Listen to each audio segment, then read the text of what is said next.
Welcome back to Africa This Morning. We are now on Table Talk. It's Friday, and as always, we do our best to feature something light, something interesting. And today we have Wanayran Angerer. Thank you so much for joining us. Thank you very much. Welcome to Ebro Africa. Very happy to be here with you. Before we start the interview, because we'd want the guests to have an idea of why we called you in, we'll give the viewers a chance to see a song that's done by our Latin jazz sensation.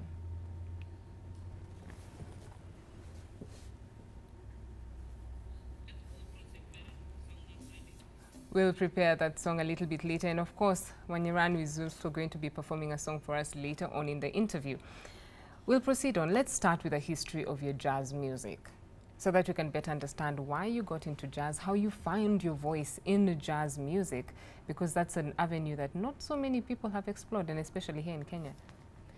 Jazz is an expression of yourself. Jazz is being you in all different colors and shapes and smells.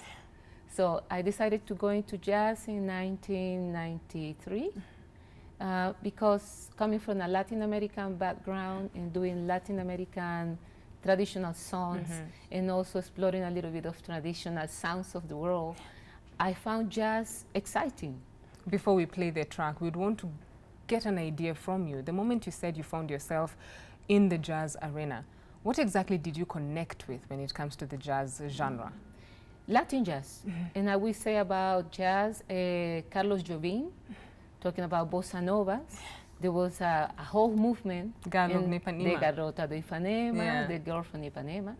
And that sound that is a little bit light, but with a little bit of counterpass and a little bit of call. Yeah. And I found it challenging. It was not easy, you know, going through the tunes several times until I understood that it's not really what you hear, it's actually how you sense and how you express it. Yeah, we'll give the viewers a chance to actually get a taste of what you can do and what you are doing through Latin jazz music.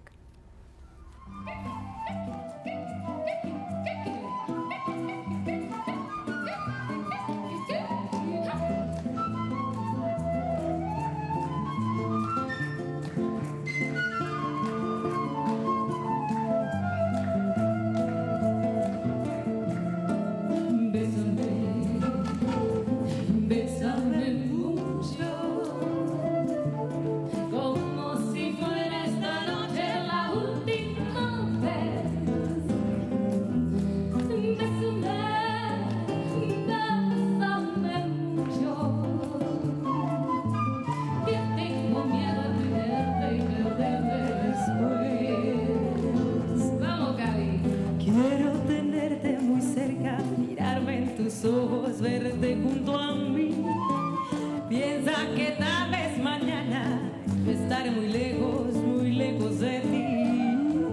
Bésame, bésame mucho, como si fuera esta noche la última vez. Bésame, bésame mucho. Tengo miedo a perderte después. Oh,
au dehors.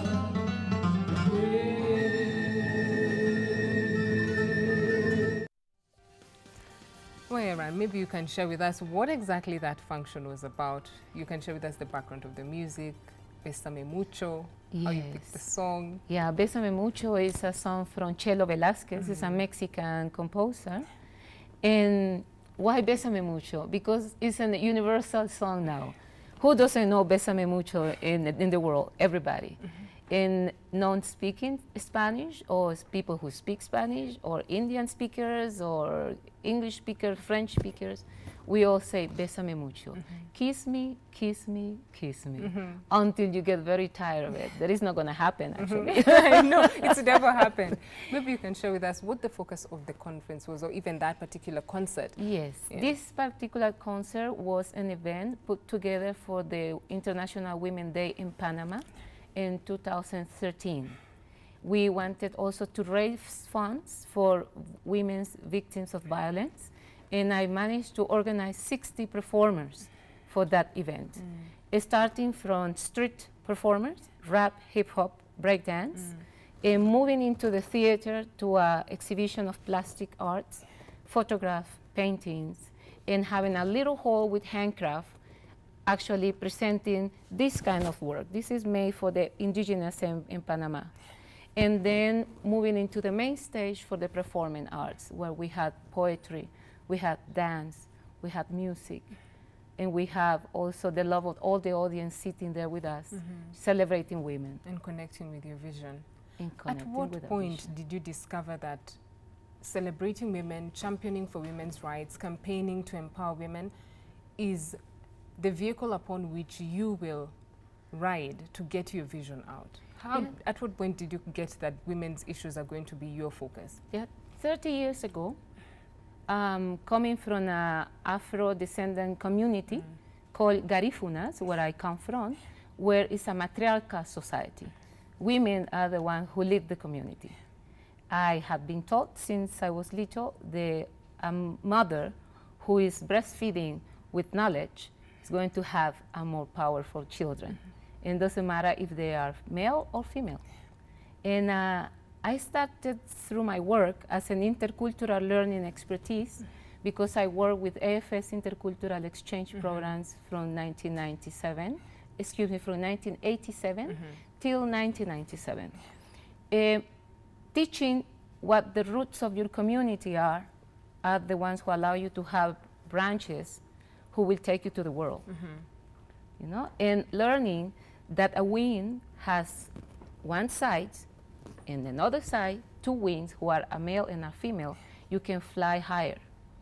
Yeah, it's not only giving the opportunity to the more capable or the most meaningful, it's giving the opportunity to everyone, inclusion. And inclusion, balance and equity. Equity. Yeah. And at the moment that you have inclusion, we can participate. And if we participate, we can transform and we can become part of this very important triangle.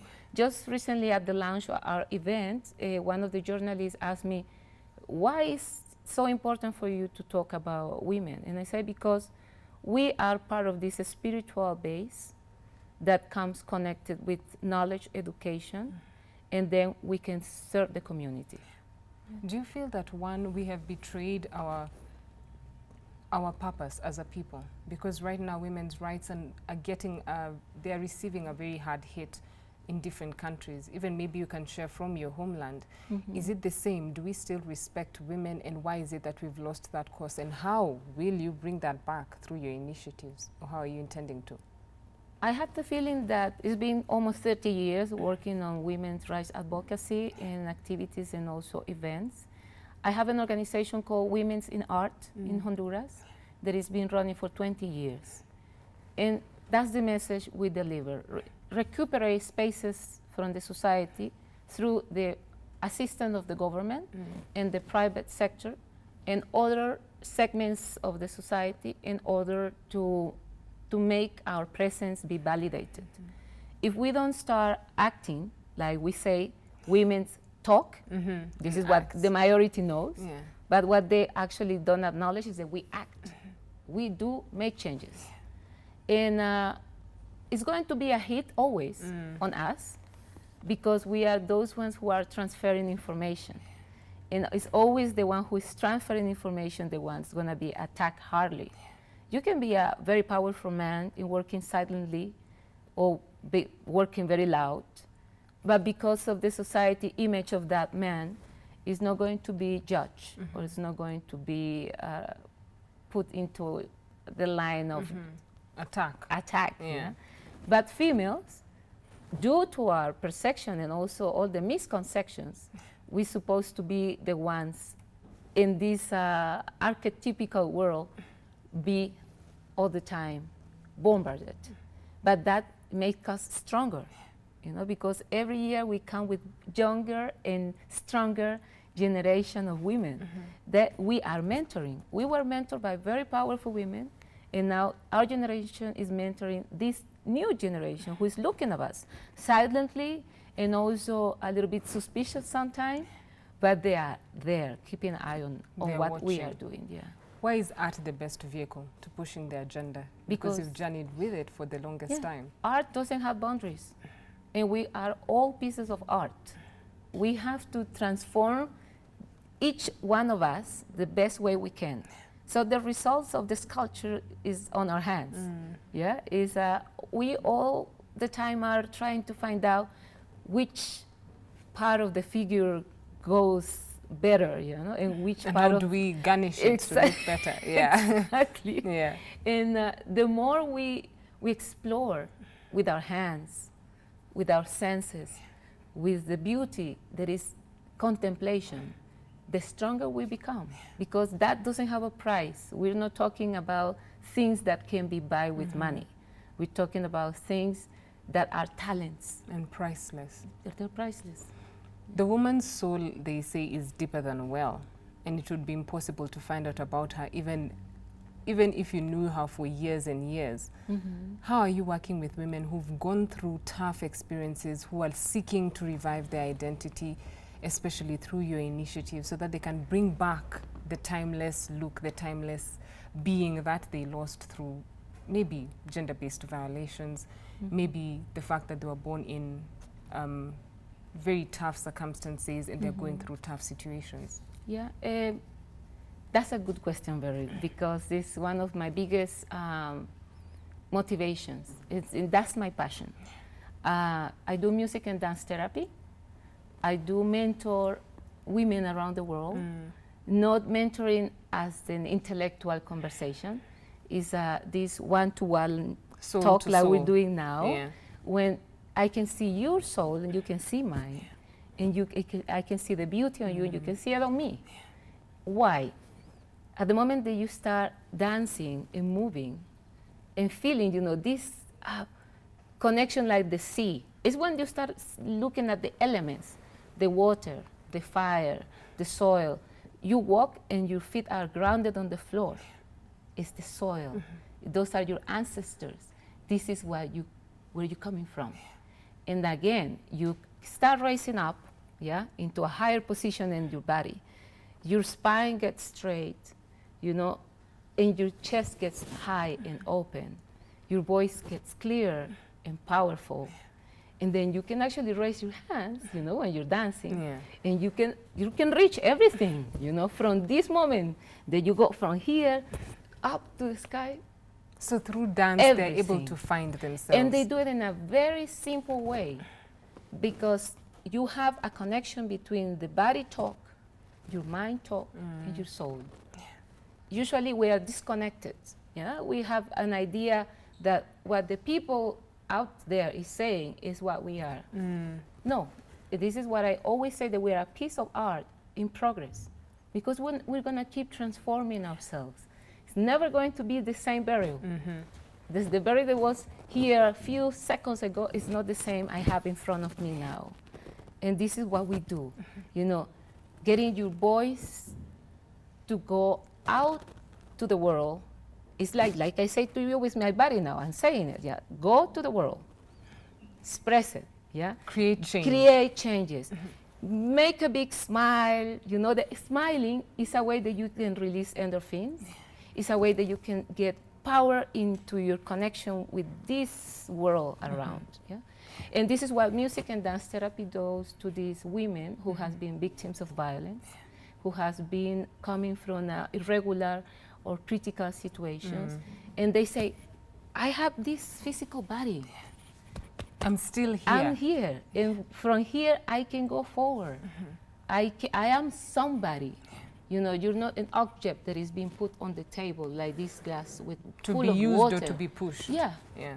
We empty it, and we can start all over again. And we fill it have up. to empty it again, and let's do it again. Doesn't matter.